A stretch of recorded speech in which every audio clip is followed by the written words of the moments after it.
কি করলে অদিতি? তোমার বাবা বললো তাতে তুমি রাজি হয়ে গেলে? হ্যাঁ, এছাড়া আমার কোনো উপায় ছিল না। তুমি বিশ্বাস করো? আমি ভাবতে পারছি না অদিতি যে এইভাবে শেষ হয়ে যাবে আমাদের ভালোবাসা।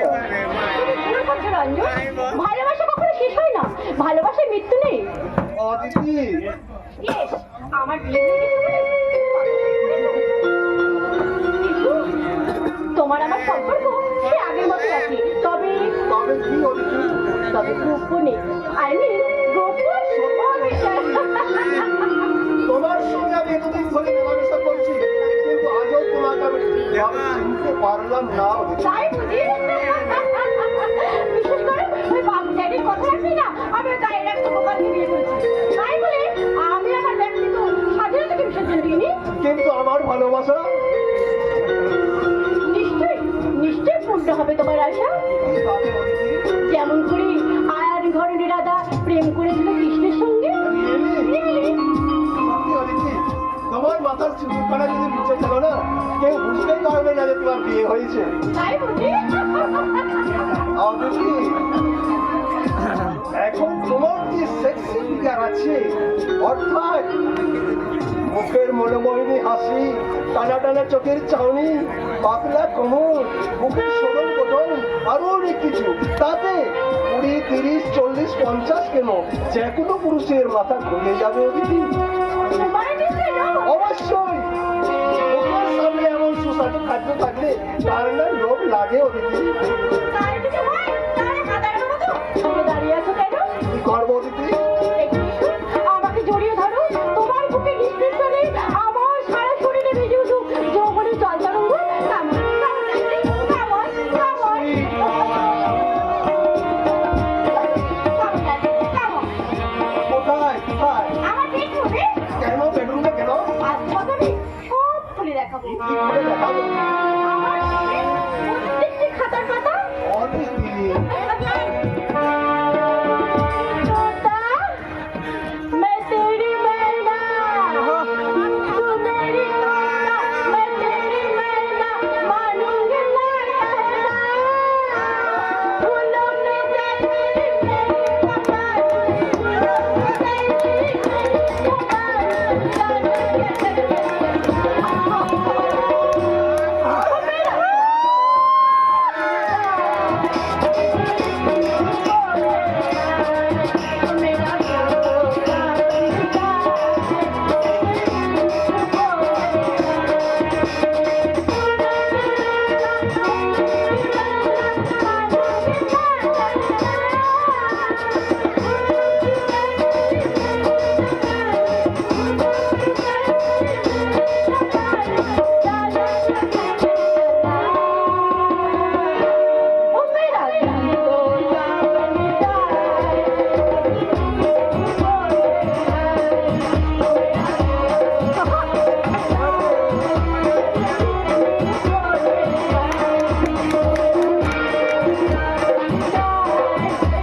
দীক্ষিত এক সম্ভ্রান্ত পিতার উদ্ভ্রান্ত কন্যা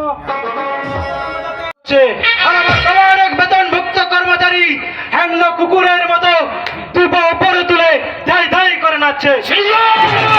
সৃজন নয়, বলো সৃজন বাবু। ভবিষ্যৎ মনিবের সঙ্গে কিভাবে কথা বলতে হয় তা দেখছি তো জানো না? অপমান, এই কারাগার অপমান বোধ আছে নাকি? অপমান বোধ থাকলে ওরা কাকে বের থেকে বেরিয়ে যেত। তারা ওই বাড়িতে বলেছে মেয়েদের কি স্বাধীনতা বলে কিছু নেই নাকি? সার করবো আপনি চিৎকার করছেন আর আমি নিজের হতে এখানে আসিনি। ইনভাইট করে ডেকে এনে না After Ranju, Ranjan is my best friend. কত নম্বর? আরে বোন, আমি তোর বড় দাদা, তোকে আর কেউ না চিনলেও আমি খুব ভালোভাবে চিনি। তাই জিজ্ঞেস করছি এটা কত নম্বর? কি বলতে চাচ্ছিস তুই? দাদা, ওরে বোন, ড্রয়িং রুমের কাজ ড্রয়িং রুমেই সাজে, বেডরুমে নয়। দাদা, দাদা বোন, আমি একটা আস্ত কথা এই মুহূর্তে জানোয়ারটার কানের গোড়ে জোর থাপ্পড় মেরে বুঝিয়ে দিতাম। সৃজন মাতাল হলো কর্তব্য করুন দাদা। ওকে ওকে মিস্টার সুজন বাবু, কথাটি মনে রাখবেন। আর আজকের এই অপমানের কথা আমার সারা জীবন মনেও থাকবে। আপনি মনে রাখবেন, ফুল ফুটলে কিন্তু ভমর ভম ভম করে ছুটে আসবেই। ফুল ফুটলে ভমর ভম করে ছুটে আসবেই। আর ভমর না হলে ফুল কোনোদিন ফুটবেন না। দেখে করে লাভ নেই, ওকে যে অপমান করেছি আমার মনে হয় না দ্বিতীয়বার এই বাড়িতে পা রাখবে। ওকে আমি ফিরিয়ে আনবই। তুই ভুলে যাস না তোর স্বামী আছে। তুই এখন ফিরে আসিস না। তাই বলে মাথায় ঘোমটা দিয়ে ঘরের কোণে অতিথি বসে থাকবে না। নিজের ভালো মন্দ নিজে বুঝতে শিখেছি। শুধুমাত্র বিবাহিতা বলে নিজের স্বাধীনতাকে আমি বিসর্জন দিতে পারবো না। চলে গেল অদিতি, ওই আগুনে ঝাঁপ দিতে চলে গেল। ওই যে কথাই আছে না, পিপিলিকার পাখা গজায় মরিবার তরি। তুমি অদিতিকে কি বলেছো রঞ্জন? নিজের অভূত ছোট বোনকে যা বলার তাই বলেছি বাবা। হ্যাঁ নিচে সোজা কথা উত্তর দাও। আরে খেয়ালি বাবাকে যে হ্যাঁ করে না বললে বুঝতে পারবে না। স্বাধীনতার স্বেচ্ছাচারিতা এক নয় বাবা। তোমার ওই বেতনভুক্ত কর্মচারী রঞ্জন রায়কে নিয়ে আমি ওদের মেলামেশা করার সুযোগ করে দিয়েছি বাবা। রঞ্জনকে দাবার কুটি করে একটা বোর্ডের চাল দিয়েছি, আর ওই চালেই আমাকে কিস্তি মত করতে হবে। তাহলে পলাশডাঙ্গার গোপাল লিগ্যাল হাজব্যান্ড বাট অদিতির স্বাধীনতায় হস্তক্ষেপ করবে না। যাক, অসব তোমার মাথায় ঢুকবে না। না ঢুকাই ভালো, কারণ যে বাবা নিজের মেয়ের জীবন বাজি রেখে নিজের খেলায় কিস্তিমাত করতে চায় সেই বাবা শ্রীচরণে বাবা মনে রাখো, বাঘের টপ দিয়ে ছাগল ধরা যায় না, ছাগলের টপ দিয়ে বাঘ ধরা যায়। চুপ কর আহম্মক কথাকার। কি ভেবেছি তুমি? এখনো কিছু ভাবিনি। মদ খেয়ে নিজের ভবিষ্যৎটা শেষ করে দেওয়ার মানে কি? সোজা নিজের শিক্ষিত মনটাকে ঘুম পাড়িয়ে রাখা আর দরদিদার মনটাকে জাগিয়ে রাখা। বাবা গো, সৃজন মাতাল কিন্তু বেতাল নয়। তাই তোমার কাছে আমি হাত জোড় করে অনুরোধ করছি, ওই গোপালের পায়ে ঘর জামাইয়ের বেড়ি বেঁধে না রেখে ওকে ফিরে যেতে দাও পলাশডাঙ্গায়। ওকে ফেলে যেতে দাও ওর দুঃখিনী, ওকে ফেলে যেতে দাও ওর দুঃখিনী মায়ের কাছে। এতে তোমার এবং তোমার মেয়ের দুজনেরই মঙ্গল হবে। বাবা গো, সৃজন মাতাল মদ খেয়ে রাস্তার ধারে চিরকুটে পড়ে থাকবে, তবু দুধ খেয়ে মোর বোনকে খাটে শুয়ে এই গরিব মানুষের সর্বনাশ করতে পারবে না কোনোদিন না। রাবিল হতভাগা বংশের কুলাঙ্গার দিনরাত মদ খেয়ে সাহিত্যের মধ্যে ডুবে আছে, অথচ আমার একমাত্র সন্তানকেই ডাক্তার করতে চেয়েছিলাম। এই শহরে নাম করা ডাক্তার, গাড়ি বাড়ি নাম যশ, মুঠো মুঠো টাকা। হতভাগা আমার সব আশার জলাঞ্জলি দিয়ে কবিতা লিখছে। রাবি, সন্তান যদি অবাধ্য হয় তাকে অতিরিক্ত প্রশ্রয় দেওয়া উচিত হবে না। বেশি প্রশ্রয় দেওয়া উচিত হবে না বাবা। ওই অপদার্থ সৃজনকে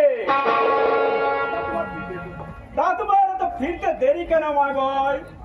আজ একটা জটিল অপারেশন করছিলাম বাবা, আর অপারেশনটা সাকসেসফুল হয়েছে। ভেরি গুড, আমি জানতাম তুমি সাকসেসফুল হবে। তোমার উজ্জ্বল ভবিষ্যৎ তুমি নিজেই তৈরি করতে পারবে। এই সবই আপনার অনুগ্রহে বাবা। আপনার মতো উদার মনের মানুষ আমাকে পায়ে স্থান দিয়ে আমার জীবনের মোড় ঘুরিয়ে দিয়েছেন বাবা। নইলে ওই পলাশডাঙ্গার পাড়া গায়ে 2 পয়সা ডাক্তারি করে দিন কাটাতো। ও কথা বলে আমাকে আর লজ্জা দেবেন না বাবা। আপনি আমার জন্য যা করেছেন তা এই ঋণ আমি জীবনে কোনোদিন ভুলবো না। সামনের মাস থেকেই তুমি পুরো নার্সিং হোমের দায়িত্বটা হাতে নাও। ডাক্তার ছেত্রী, ডাক্তার মজুমদার এবং ডাক্তার চ্যাটার্জি তোমাকে সব রকম ভাবেই সাহায্য করবে। বাবা, ডাক্তার গোপাল মন্ডল নার্সিং হোমের উন্নতির জন্য নিজেকে উজাড় করে দেবে। লোকের মুখে মুখে ফিরবে আমার নাম। অথচ আমার দাদা আর আমার মা ওই 5 টাকা গ্রামে নিয়ে গিয়ে আমার উজ্জ্বল ভবিষ্যৎটা নষ্ট করে দিতে চায়।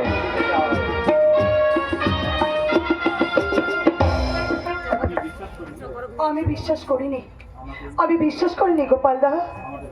আমাদের ভালোবাসা অস্বীকার করে তুমি ওই শিল্পপতির মেয়েকে তুমি বিয়ে করেছো। এই বকুলের জীবনটা যে নষ্ট হয়ে গেল। বকুল, তুমি এখানে? হ্যাঁ, আমি আর না এসে পারলাম না গোপালদা। আমি শুধু তোমার মুখ থেকে একবার জানতে এসেছি। কি জানতে চাও? সত্যি কি তুমি পলাশটানে আর কোনো দিন ফিরে যাবে না? হ্যাঁ, সত্যি তুমি বকুলকে ভুলে গিয়ে শিল্পপতির মেয়েকে তুমি বিয়ে করেছো? হ্যাঁ। গোপালদা, তুমি কি একবারও এই মুখটার কথা তোমার মনে পড়লো না? কি করে তুমি ভুলে গেলে গোপালদা আমাদের সেই স্বপ্ন মাখা সুন্দর দিনগুলোর কথা? স্বপ্ন মাখা দিন? অতীতের স্মৃতিকে তুমি, তোমার মধ্যে কিচ্ছু মনে নেই? তোমার কি মনে পড়লো না অভাগিনী বকুলকে, যে পৃথিবীতে একমাত্র তোমাকে সব থেকে বেশি বিশ্বাস করেছিল? এই ডাক্তার গোপাল মন্ডলের পাশে দাঁড়াবার কোন যোগ্যতাই তোমার নেই। গোপালদা, কিন্তু সেদিন তো ছিল যেদিন তুমি আমার হাত ধরে বলেছিলে জীবনের কোনোদিন কোনো পরিস্থিতিতে আমি তোমাকে ভুলে যাব না বকুল। এই বকুল ছাড়া তোমার জীবনটা অন্ধকার। মনে পড়ে? বলো, মনে করে দাও। কোনো কিছুই আমার মনে পড়ে না। কিন্তু আমার তো মনে আছে, সেই সুন্দর স্মৃতিগুলোর কথা। সেই কাজলা দিঘি, এক ঝাঁক বুনো হাঁস।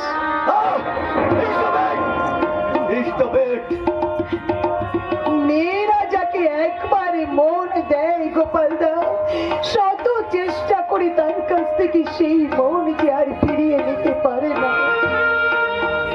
তুমি আমাকে ভুলে যাও বকুল। ভুলে যাব না, না না গোপালদা, না।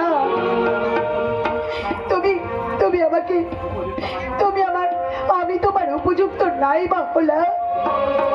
তুমি আমাকে তোমার মতো করে গড়ে নাও। না, আর প্রয়োজন নেই। আমার বিয়ে হয়ে গেছে, ওই অদিতি ভট্টাচার্যের সঙ্গে আমার বিয়ে হয়ে গেছে। গোপালদা, অদিতি নিশ্চয়ই আমার থেকে দেখতে অনেক সুন্দর, তাই না? শুধু তাই নয়, অদিতিকে স্ত্রী হিসেবে পাওয়া যে কোনো পুরুষের সৌভাগ্যের ব্যাপার। গোপালদা, এখন তুমি যেতে পারো। ঠিক আছে, আমি চলেই যাচ্ছি। আর আমি কোনোদিন তোমার সামনে এসে দাঁড়াবো না। আমি আমার ভুল নিয়ে, আমার সারা জীবনের দুঃখ নিয়ে ফিরে যাবো ওই পলাশডাঙ্গা গ্রামে। আমি পাগলের মতো খুঁজে বেড়াবো আমার সেই গোপালদাকে, যাকে আমি আমার জীবনের সব থেকে বেশি বিশ্বাস করতাম। কারণ আমি যে সেই গোপালদাকে আজও ভালোবাসি, আজও ভালোবাসি।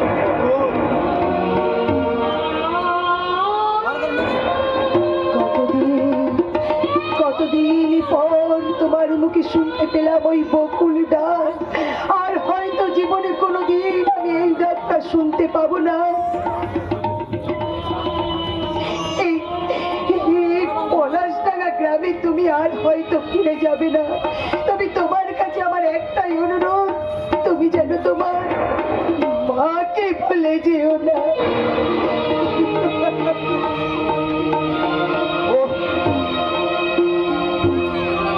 এরা দেখছি আমাকে পাগল করেই ছাড়বে, অথচ আমি এদের ভুলে থাকতে চাই।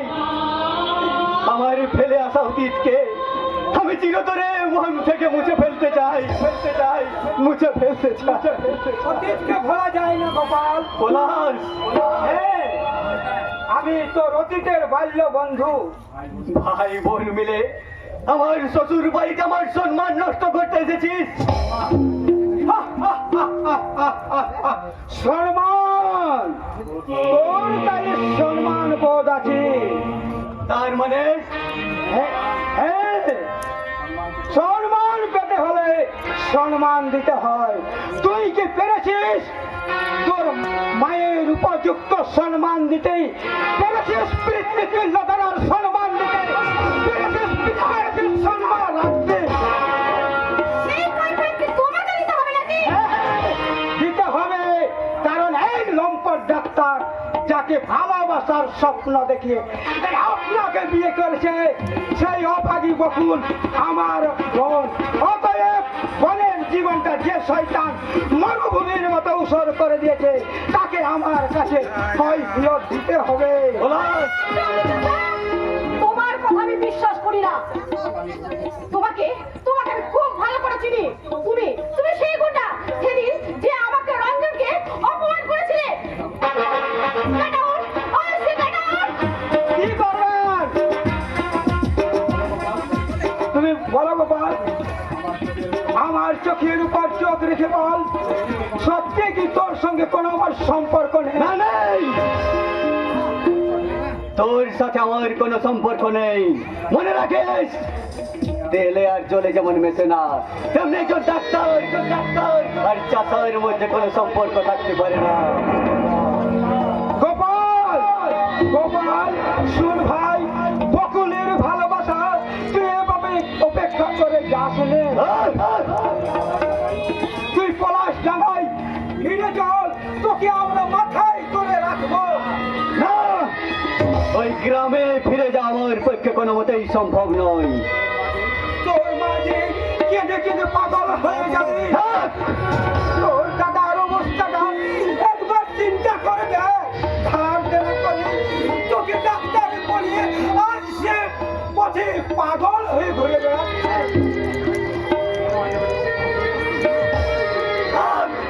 কেন আজে বাজে কথা বলে আমাকে দুর্বল করে দিতে চাচ্ছেন? বেরিয়ে যাও, বেরিয়ে যাও এখান থেকে। Get out! Get out now! এই মতিগুলো না গেলে কি করবেন? ভয়ে কুকুরের কতটা মজবুত সেটা এখন পরীক্ষা করো। সাবধান করে তুলবে। মনে রাখবেন, পাথরেরও সহ্য সীমা আছে।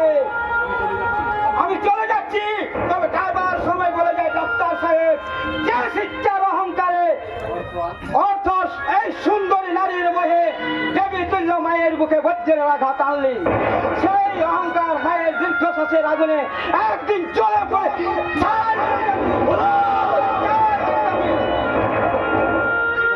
ওরে গোপাল, তোরও ভাগিনী মাঝি বড় আশা নিয়ে তোর ফেরার অপেক্ষায় প্রহর গুনছে। চল গোপাল চল, তুই আমার সঙ্গে তোর মায়ের কাছে ফিরে চল।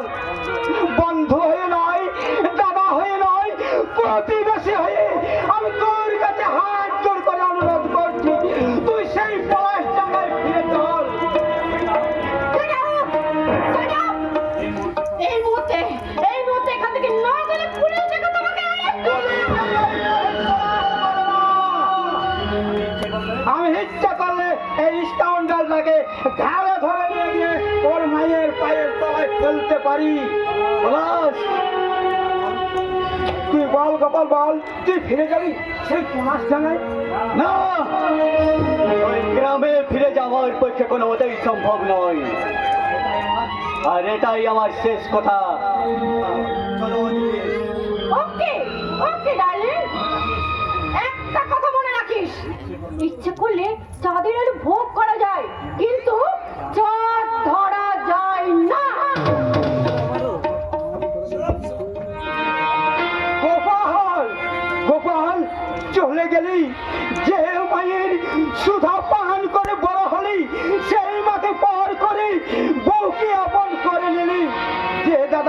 নিজের সুখ ছন্দ বিসর্জন দিয়ে তোকে ডাক্তার হতে সাহায্য করলো, সেই জায়গাকে লাঠি মেরে শ্বশুরের পায়ে গড়ানি, তবে কি সন্তানের সংসারের প্রতি কোনো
মাটিতে ফুটে উঠা এক তাজা ফুল, যেমনি তার মন মাতাল করে গন্ধ গন্ধ, তেমনি তার ফুলের পাপড়ির রং। আমি যেদিন থেকে দেখেছি সেদিন থেকে আমি পাগল হয়ে গেছি। এমনকি রাত্রের ঘুম পর্যন্ত কেড়ে নিয়েছে। আর তাই তো যে কোনো মূল্যে ওই পলাশডাঙ্গার সুন্দরী বকুলকে আমি পেতে চাই।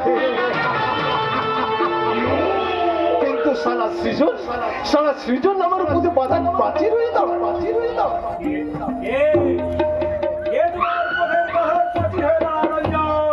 আজকে সেই নামটি আপনার কাছে বলতে আমার খুবই সংকোচ বোধ বলে মনে হচ্ছে বড় বাবু। আর বিশ্বস্ত ম্যানেজার হিসেবে আমি তোমাকে জানি, আর সেই পরিচয়টা তো আমি আরেকবার দিতে এসেছি বড় বাবু। সেটাই হবে ম্যানেজারের সঠিক কাজ। বেশ বড় বাবু, বলো কে তোমার কাজে বাধা দিতে চায়? আজকে সৃজন মানে ছোট বাবু। হ্যাঁ বড় বাবু। কি করেছে সৃজন? সৃজন মদ খেয়ে দিবারাত্রি গ্রামের ছোট লোকগুলোর সাথে মেলামেশা করে আর আর ওই দিনু মাস্টারের মেয়ে বকুরের সঙ্গে ফষ্টি নষ্টি করছে বড় বাবু। বড় বাবু, আমি তাকে অনেক করে বুঝিয়েছিলাম, কিন্তু পাল্টে সে আমাকে নানান ভাবে অপমান করে ওই অশিক্ষিতা মেয়ে বকুরের প্রেমে হাবুডুবু খাচ্ছে বড় বাবু। তাতে আপনার মান সম্মান নষ্ট হতে দেব না। ওই নষ্ট মেয়ের পাল্লায় পড়ে ভবানী ভট্টাচার্যের মান সম্মান কিছুতেই নষ্ট হতে দেব না। আর নষ্ট করতে চাইলেই হারাম চাঁদাকে চাবুক মেরে বুঝিয়ে দেবো ভবানী ভট্টাচার্যের সন্তানকে সায়স্ত করতে জানে।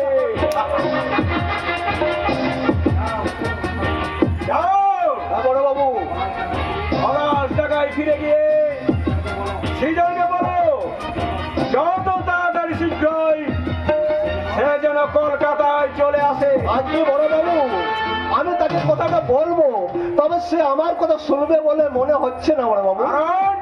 কারণ আমি আপনাদের বেতনভোগ কর্মচারী, তাই বেতনভোগ কর্মচারী হয়ে মনিবের যে অর্ডার করা বারণ বড় বাবু। তোমার কোনো ভয় নেই। বড় বাবু, আমি যা বললাম তাই বলবে। কিন্তু যদি না শুনে বড় বাবু,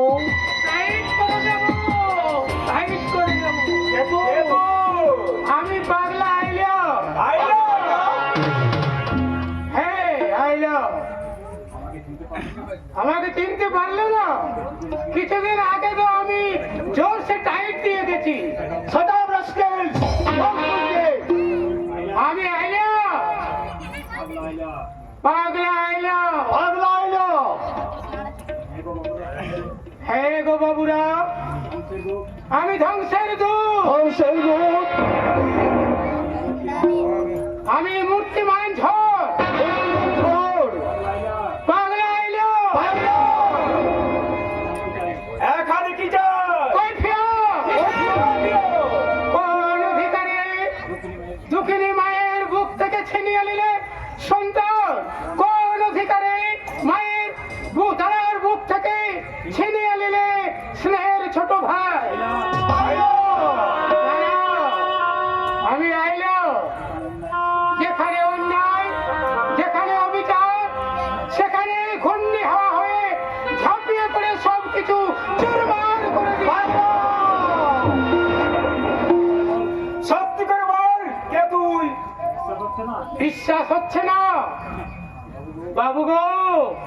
আগে ছিলাম আমি পশ্চিমবঙ্গের নদীর বাঁধ, প্রতি বছর ভেঙে দিয়ে বন্যায় ভাসিয়ে দিয়েছি সারা পশ্চিমবঙ্গ। কিন্তু কিন্তু কি? তাতে তোমাদের মতো ছদ্মবেশী ভদ্রলোকেরা গরিবের অন্য লোকে মোটাকে ঘুড়ি বাগিয়েছ। আজ আমি নিজেকে বদলে নিয়েছি, তাই হয়েছি আজ আমি আইলা।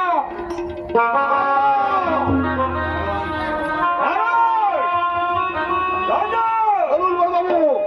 এই দারোয়ানকে ডেকে এই পাগলাটাকে ঘাড় ধাক্কা দিয়ে বাইরে বের করে দাও।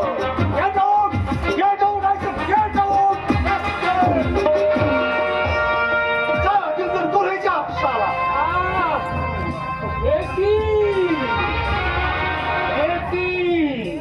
রক্ত ঝরাও, আর কত রক্ত ঝরাবে? ঝরাও। এই রক্ত দিয়ে আমি লিখে দেব আগামী দিনের ইতিহাস। হ্যাঁ, হ্যাঁ, ইতিহাস। যে ইতিহাস পড়ে আগামী দিনের ছাত্র সমাজ তোদের মতো এই শয়তানদের সঠিকভাবে চিনতে পারে। ভাগ, ভাগ, শালা পাগলা। হ্যাঁ আইলো। তোদের অহমিকা মিনার ভেঙে চূর্ণ বিচূর্ণ করে দিতে আবার ছুটে আসবে আইলা। আবার ছুটে আসবে আইলা। আইলো। যত সব পাগল ছাগলের আমদানি। বলুন বড় বাবু। ওই দিনু মাস্টারের মেয়ের কি যেন নামটা? আজকে বকুল। হ্যাঁ বড় বাবু। বকুলকে স্বীকার করতে না পেরে তুমি কি হতাশ? আজকে আপনি কি বলছেন বড় বাবু? আমি তো কিছুই বুঝতে পারছি না। পলাশডাঙ্গার বকুল যে তোমার মনের মণি কোঠায় বিরাজ করছে, সেটা অন্য কেউ না জানলো আমি জানি। আপনি যদি ভেবে দেখো পলাশডাঙ্গার বাগার বাড়িতে মেয়েজারি করতে দিয়ে এই ভবানী ভট্টাচার্য নাকে সর্ষের তেল দিয়ে ঘুমোচ্ছে, আজকে বড় বাবু তাহলে কিন্তু ভুল করবে। আপনি মানে বড় বাবু তোমার প্রতিদিন প্রতি মুহূর্তে সব কীর্তিকলাপ আমার জানা। ম্যানেজারের উপরে আরেক ম্যানেজারের সর্বক্ষণ লক্ষ্য রাখা। বড় বাবু না না, হতাশ হওয়ার কোনো কারণ নেই। তুমি ওই দিনু মাস্টারের মেয়ে বকুলকে তুমি পাবে বড় বাবু যদি আমার কথা মতো কাজ করো। দেখুন বড় বাবু, আপনার অনুগ্রহে আমি বেঁচে আছি। আপনার কথা না শুনলে আমি কার কথা শুনবো বড়বাবু? এমন অকৃতজ্ঞ অধমচ আমি নয় বড়বাবু। বেশ, তাহলে কি আগেই তুমি ওই তিন মাস্টারের মেয়ে বকুলকে বিয়ের প্রস্তাব দাও। কিন্তু বড়বাবু, ওই বকুল রানী যে আমাকে পছন্দ করে না বড়বাবু। কেন? কারণ ওই বকুল রানী গ্রামের এক ছেলেকে ভালোবেসে প্রতারণা করেছে। সেই প্রতারক প্রেমিকের নাম আগে গোপাল মন্ডল। শুনেছি সে ডাক্তারি পাস করে এই শহরের কোন এক কোটিপতির মেয়েকে বিয়ে করে সে এখন ঘর জামাই আছে বড়বাবু। সত্যি আমি অবাক হয়ে যাচ্ছি। কেন বড়বাবু? পলাশটা রঞ্জন নামক বাঘ যে এত তাড়াতাড়ি বিড়াল হয়ে যাবে কি বলছেন বড়বাবু? আমি ভাবতেই পারছি না। তার মানে একটা গায়ের মেয়ের পছন্দ অপছন্দকেই বড়বাবু, চুপ করে বসে আছো। যাও, জোর করে ওই মেয়েটাকে এই বাগান বাড়িতে তুলে এনে তোমার কামনা চরিতার্থ করো। যাও। আপনার প্ল্যান মতোই আমি ছুটে যাব ওই বকুল রানীর কাছে, আর বকুল রানীকে তুলে নিয়ে আসবো আপনার এই বাগান বাড়িতে, আর সেই দিনে সেই অপমানের বদলা নেব। হাড়ে হাড়ে তাকে ভিজিয়ে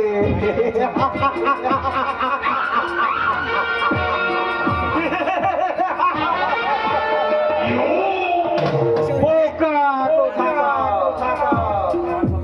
আমার কথায় বিশ্বাস করে জ্বলন্ত আগুনে ঝাঁপ দিতে ছুটে গেল।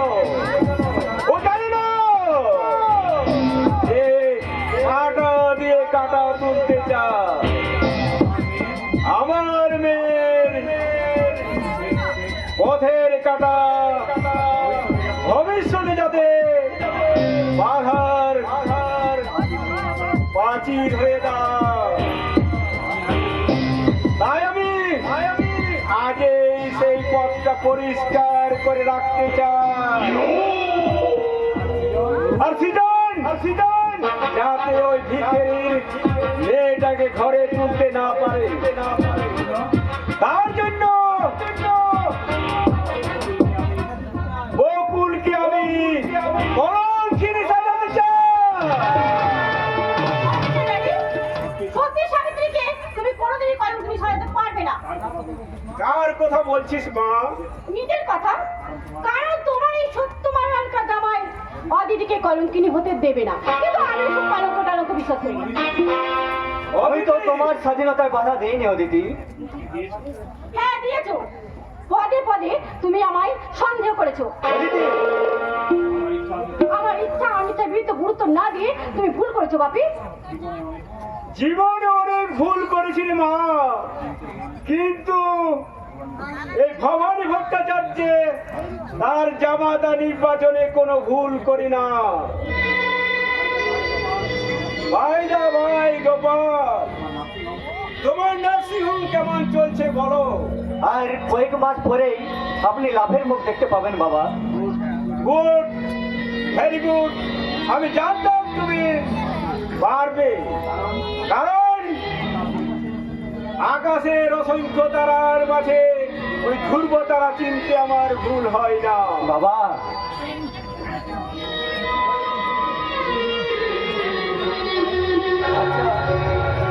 আচ্ছা অদিতি, সত্যি করে তুমি একটা কথা বলবে? তোমার মতো করে নিশ্চয়ই বলবো। স্বামী হিসেবে আমাকে কি তোমার পছন্দ হয়নি বুঝি? না, শুধুমাত্র ড্যাডের কথা রাখতে আমি তোমাকে বিয়ে করতে রাজি হয়েছি। অদিতি! তোমার মতো একটা গায়ে ডাক্তারকে পছন্দ করার মতো কিছুই নেই। তাই বুঝি শাখা সিঁদুর খুলে রেখেছো? ওসব আনকালচার সেন্টিমেন্টে না আমি একদম বিশ্বাস করি না। কিন্তু হিন্দু ধর্মে ওসব ধর্মটা আমি একদম মানি না। ওইসব করে এসব সভ্য সমাজে বেরোনো যায় না। অদিতি! আজ আমি কিন্তু রঞ্জনকে নিয়ে দীঘায় বেড়াতে যাচ্ছি। কেন? ওই শাখা সিঁদুর পরে মাথায় ঘুমটা দিয়ে বালুকা বেলার শিখপাল মানে বালিকুলাতি নয়, তোমার যা হবে না।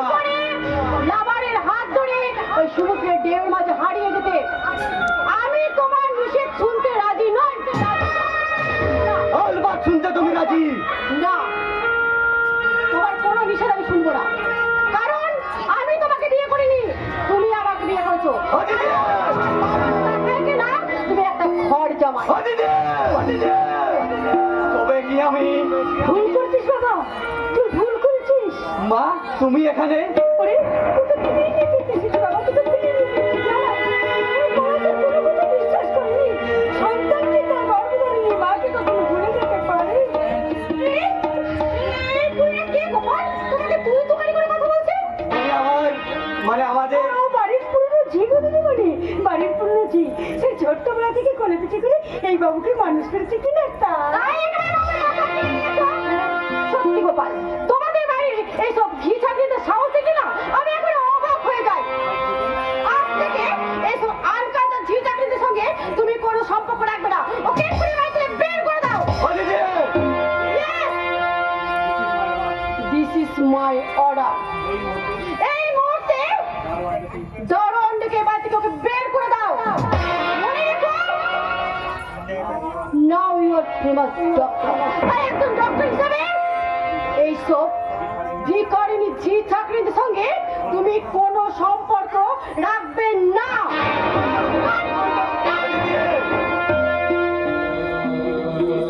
আরে দিদিমণিকে কেমন আমি পোকা বানালাম বলতো? আমি যে তোর মা, ওকে আমি বুঝতেই দিইনি। তা হ্যাঁ রে গোপাল, ওই মেয়েটি কে? হ্যাঁ রে, তোকে এত বকাঝকা করছিল কেন? হ্যাঁ রে, ও বুঝি তোর মানে? চুপ করো, ভদ্র ভালো কথা বলতে শেখো। অদিতি আমার লিগেল ওয়াইফ, আই মিন আমার স্ত্রী। ভুল করেছিস গোপাল, ভুল করেছিস। ওরে, ওই মেয়ে কখনো তোর স্ত্রী হতে পারে না রে, স্ত্রী হতে পারে না।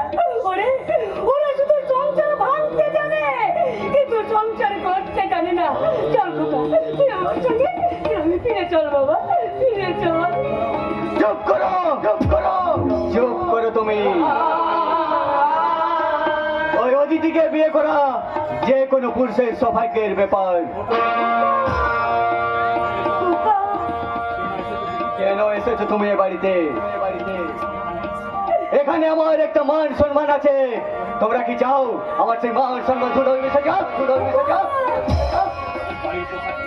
ওরে, একটা বাড়ির মোটা কুকুরের যে সম্মান থাকে, ঘর জামাইয়ের তা থাকে না রে বাবা। মা!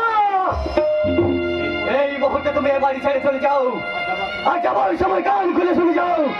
এই ডক্টর গোপাল মন্ডল কোনদিন ওই চাষাদের গ্রামে ফিরে যাবে না। ওই চাষাদের গ্রামে গিয়ে আমার উজ্জ্বল ভবিষ্যৎ নষ্ট করতে পারবো না। গোপাল, এখন তুমি যেতে পারো। ওরে মায়ের কি তোর কাছে বউ বড় হলো গোপাল?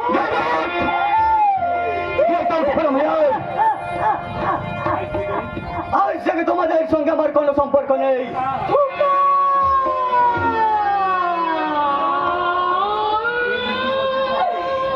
তুই কি বলছিস খোকা?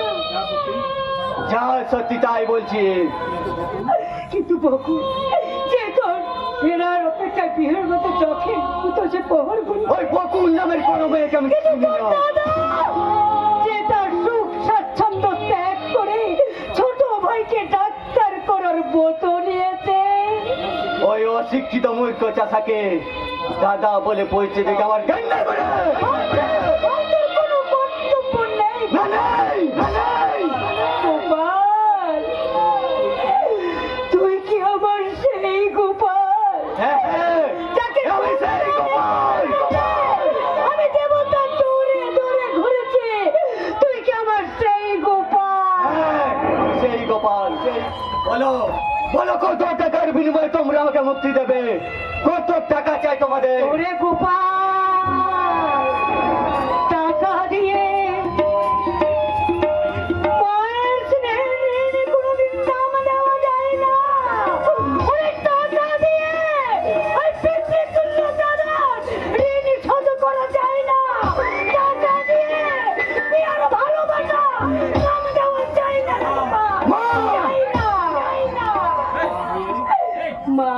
আমি তোর কাছে হাত জোর করে মিনতি করছি গোপাল। ওরে নারী আর অর্থের মোহে ভুলে গিয়ে তুই তুই আমার সঙ্গে ঘরে ফিরে চল বাবা, ঘরে ফিরে চল। আমি আর কোনোদিন ওই অজ পাড়াগায় ফিরে যাব না, আর এটাই আমার শেষ কথা। আশা করি তোমরা আমাকে আর ডিস্টার্ব করবে না।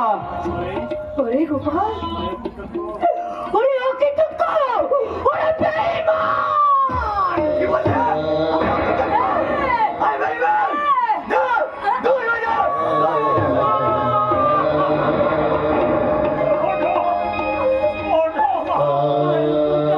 দারোয়ান! দারোয়ান!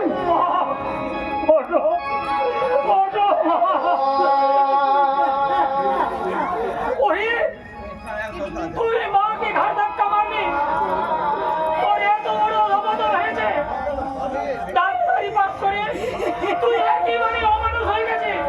বল বল চন্দন, বল ওরে কোন শিক্ষায় শিক্ষিত হয়ে তুই তোর বলধারিণী মাকে ঘাট ধাক্কা মারলি? তাদের প্রয়োজন হলে তুই নিজের মাকে বলবৎ দিতে চাস? বল বল ওরে বড় খোকা, ওকে তুই ছেড়ে দে বাবা, ছেড়ে দে। ওরে যত অন্যায় করলেও ও যে তোর ছোট ভাই।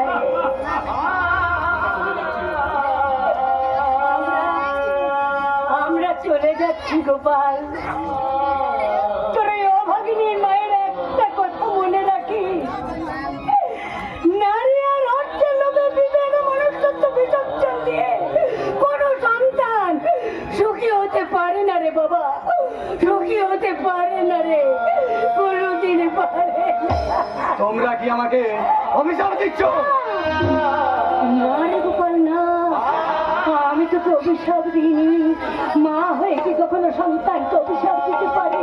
ওরে না রে না, তা কোনোদিনই পারে না, কারণ সেই অভিশাপ যে মায়ের এই বুকে ব্যথা লাগে। তাই আমি তোকে আমার হৃদয় উদ্ধার করে আশীর্বাদ করে যাচ্ছি, তুই সুখী হ গোপাল, তুই চির সুখী হয়ে বেঁচে থাক, চির সুখী হয়ে বেঁচে থাক, চির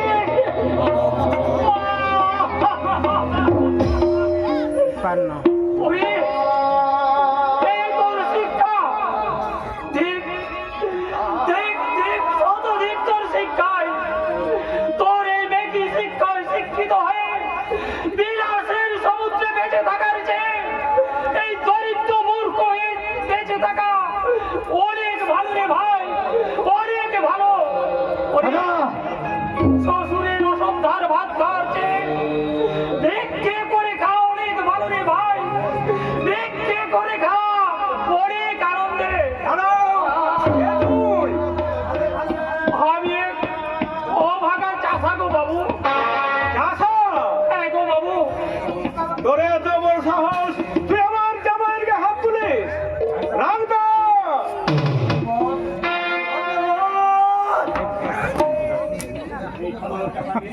এই ছোট লোক চাষাকে চাবুক মেরে গায়ের চামড়া ছাড়িয়ে নুন ছিটে দে। কিছু বলবে?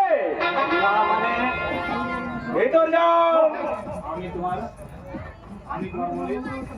আমি তোমার মনের অবস্থাটা বুঝতে পারছি। একটা ছোট লোক চাষা আর তোমার মতো ফেমাস ডাক্তারের গায়ে অপমান করবে, এটা আমি ভাবতেই পারি না। মানে মানে ভিতরে যাও। হ্যাঁ, যাচ্ছি বাবা, যাচ্ছি। আরে দুনিয়া! মা, শ্বশুর আজ মাথায় মনি, আর গর্ভধারিণী মা, যে মা 10 দিন 10 মাস গর্ভে ধারণ করে এই পৃথিবীর আলো দেখালো, যে মা নিজের স্তন সুধা পান করে তিলে তিলে বড় করলো, সেই মমতাময়ী মা আজ পথের ভিখারি, পথের ভিখারি। চুপ করো জানলে।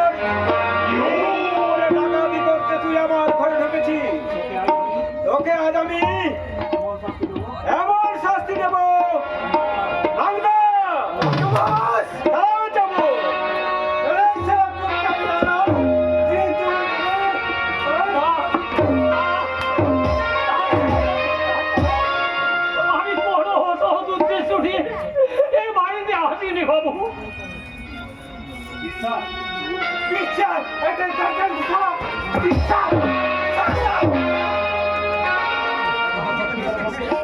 এখন সত্যি করে বল, কি উদ্দেশ্যে এই বাড়ির ভিতর ঢুকেছি?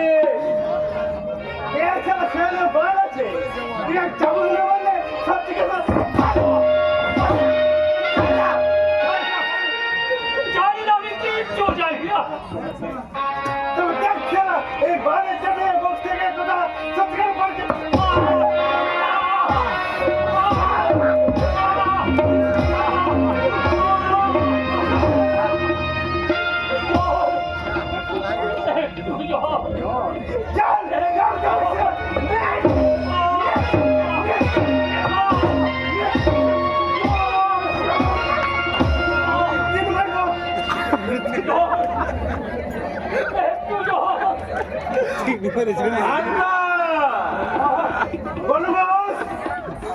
এই হারাম জাদাকে পায়ে দড়ি বেঁধে ওই রাস্তায় ছেড়ে দেয়, নইলে পুলিশের ঝামেলায় পড়তে হবে। যথেষ্ট শিক্ষা হয়েছে, ছেড়ে দাও ওকে। এসো আমার সঙ্গে। ওকে বস। বাচ্চা গেলি আরে এই গঙ্গার আরে কুলিয়া যদি দেখি ভাগ করতে বলা একটা কাটতে ভাষায় নদী দিয়ে ভাই ভাষায়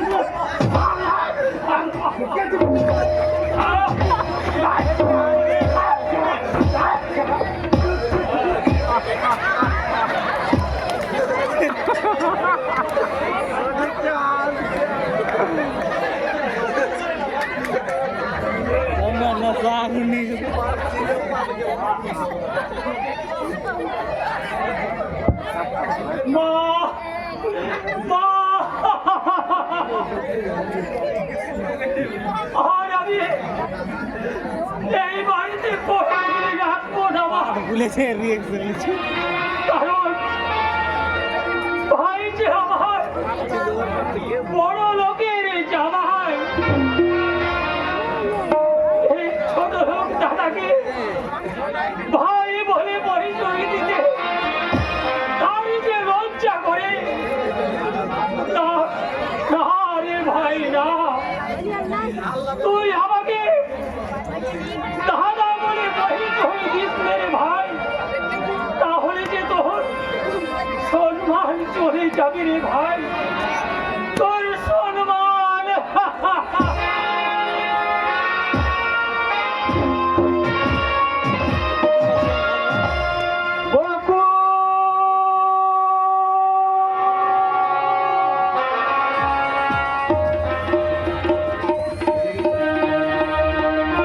রেখেছি সারাটা দিন আমি জীবন যুদ্ধে যুদ্ধ করতে করতে আমি আর জীবন যুদ্ধে যার পায়ে আমি আমার মন প্রাণ সঁপে দিয়েছিলাম, সেই দেবতাকে ছাড়া আমার জীবনটা যে মূল্যহীন হয়ে গেছে।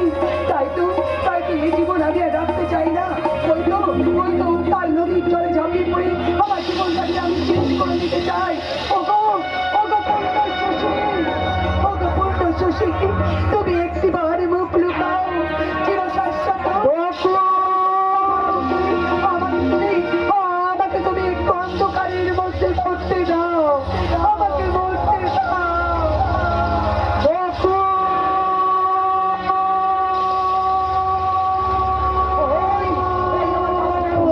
না না, আমি আর ফিরে যাব না, কিছুতেই না।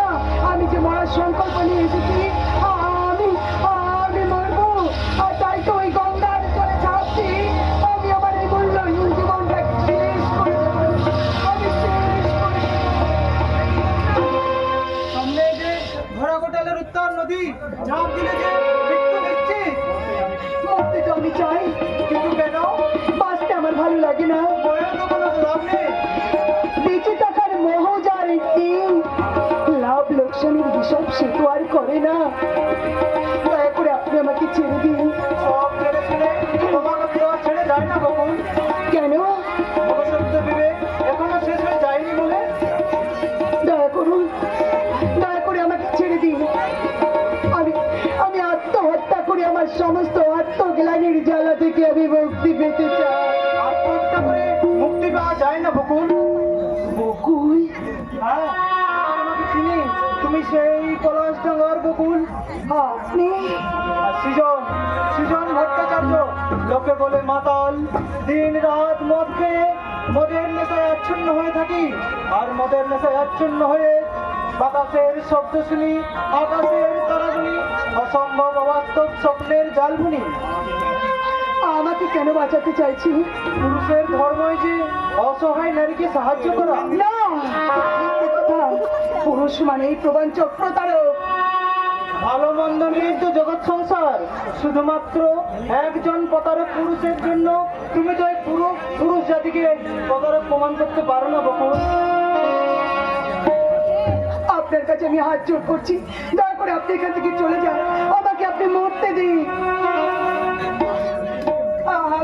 আমি ওই ঘোড়া কটালের মাঝে ঝাঁপিয়ে পড়লে মৃত্যু অনিবার্য, কিন্তু আমি তোমাকে তাও বাধা দেবো। বাধা দেবী? কেন? কোন অধিকারী?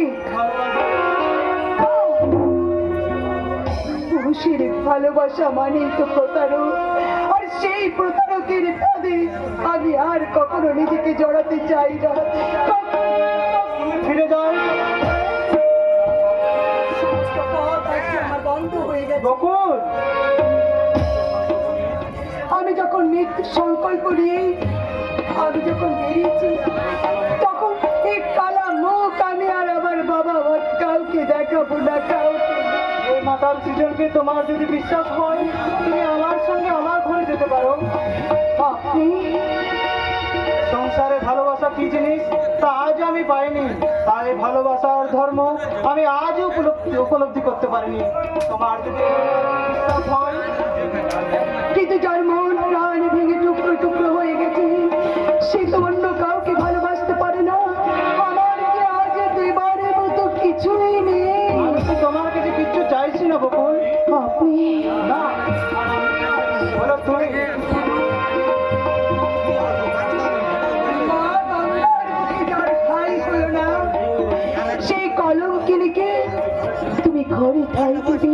হ্যাঁ জানো, কারণ তুমি তো কলঙ্কিনী নও, তুমি তো এই মা গঙ্গার মতোই পবিত্র পুণ্যতোয়া।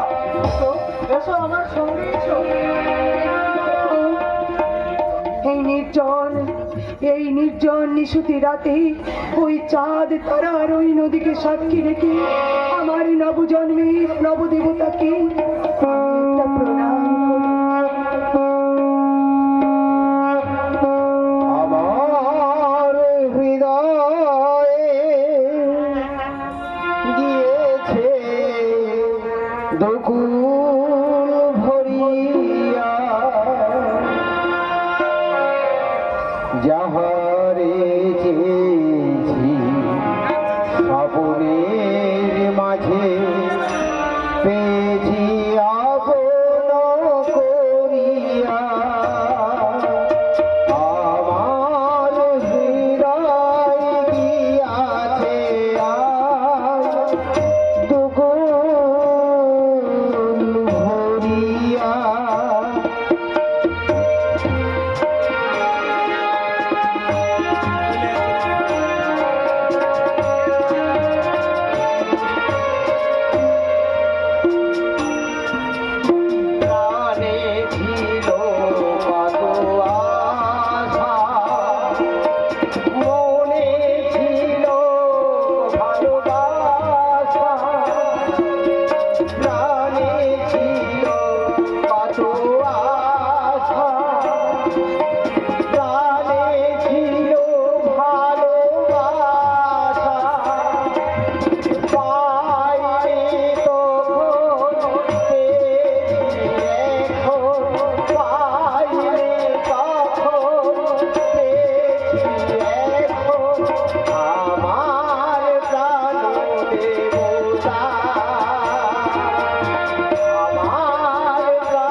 নিভে গেলি বাবা। বকুল! ও মাঝি, বলো না ভাই, তোমরা আমার মেয়ে বকুলকে দেখেছো? সারা রাত খুঁজছি, কোথাও আর সন্ধান পেলাম না। বলো না, বলো না, তোমরা কেউ আমার মেয়ে বকুলকে দেখেছো? বকুল! বকুল! আমি কোথাও খুঁজে পেলাম না মাস্টার কাকা। বকুলের কথা পঞ্চমাসে বকুলের নদীর পাড়ে হাঁটতে দেখেছি। তবে কি মেয়েটা নদীতে ঝাঁপ দিয়েছে বলে আমার মনে হয় না মাস্টার কাকা। বকুল পুরো বাপ ভয়ের কামাইয়ে চলে যাবে, আমার বিশ্বাস হয় না মাস্টার কাকা। এ আমার বিশ্বাস হয় না। কোন দুঃখে বকুল মরতে যাবে? ওই নামা খারাপ ভগবানের করে পাথর হয়। আমার মনে অন্য সন্দেহ হচ্ছে রহিম ভাই। কি সন্দেহ হচ্ছে বাবু ভাই? ওই রঞ্জন রায় নজর পড়েছিল তার উপর। বাবু তাই যাতে হয় এই রহিম শেখ একাই ছুঁয়ে দেবে বাবুদের বাগান বাড়িতে। রহিম বাঘের মতো চাপিয়ে পড়ে উদ্ধার করার আমার বকুল বানাবে। না না না না, আমার আশার বকুল এভাবে ঝরে যেতে পারে না। এই বৃদ্ধ বাবাকে কাঁদিয়ে সে হারিয়ে যেতে পারে না। বকুল!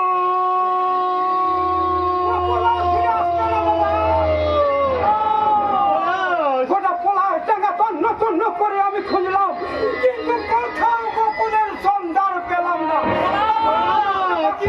নদীর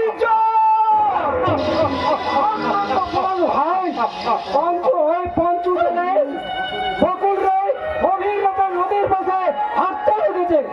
রহিম, রহিম ভাই, বকুল হত্যা করতে পারে না। আমার মন বলছে সে নিশ্চয়ই বেঁচে আছে। ওই প্রতারক গোপালকে উচিত শিক্ষা দিয়ে বুঝিয়ে দিতে হবে সে নিশ্চয়ই বেঁচে আছে। বকুল!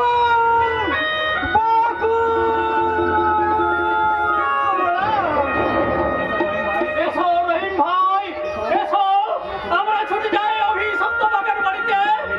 এই লাঠির আঘাতে শয়তান রঞ্জন রায়ের মতো ছিন্ন করে ফিরে নিয়ে আসবো আমার লক্ষ্মী প্রতিভা ফুটা কসম কলি বকুল রে। এসো রহিম ভাই, এসো।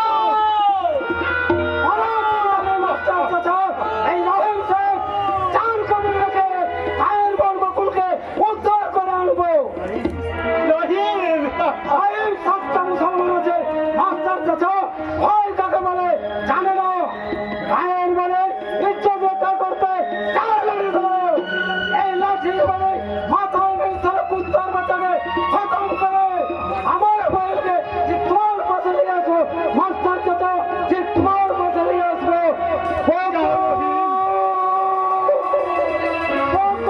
যাও রহিম, যাও যাও যাও রহিম ভাই, যাও। তোমরা যাও বাঘের শক্তি নিয়ে, আমি যাবো হিংস্র নেকড়ে হয়ে। তোমরা যাও আগুন হয়ে, আর আমি যাবো আগুনের ফুলকি হয়ে। সেই আগুনের জ্বালিয়ার শিকার পুড়ে ছাই হয়ে যাবো ওই রঞ্জনের সুখের মাথা। তার বিষাক্ত মুখের আঘাতে সত্য বিক্ষুব্ধ করে উদ্ধার করে আনবো আমার গর্ব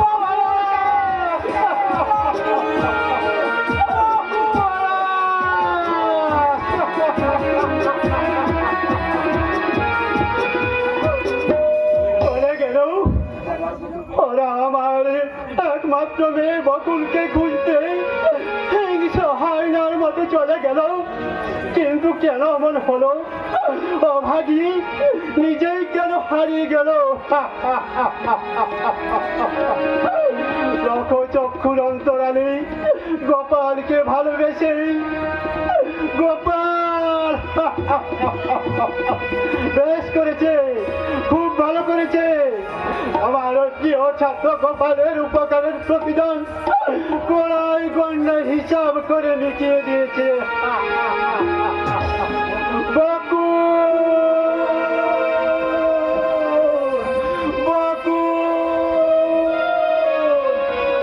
গেলি মা, তোর এই অসহায় বাবার শূন্য মুখে ফিরে আয়।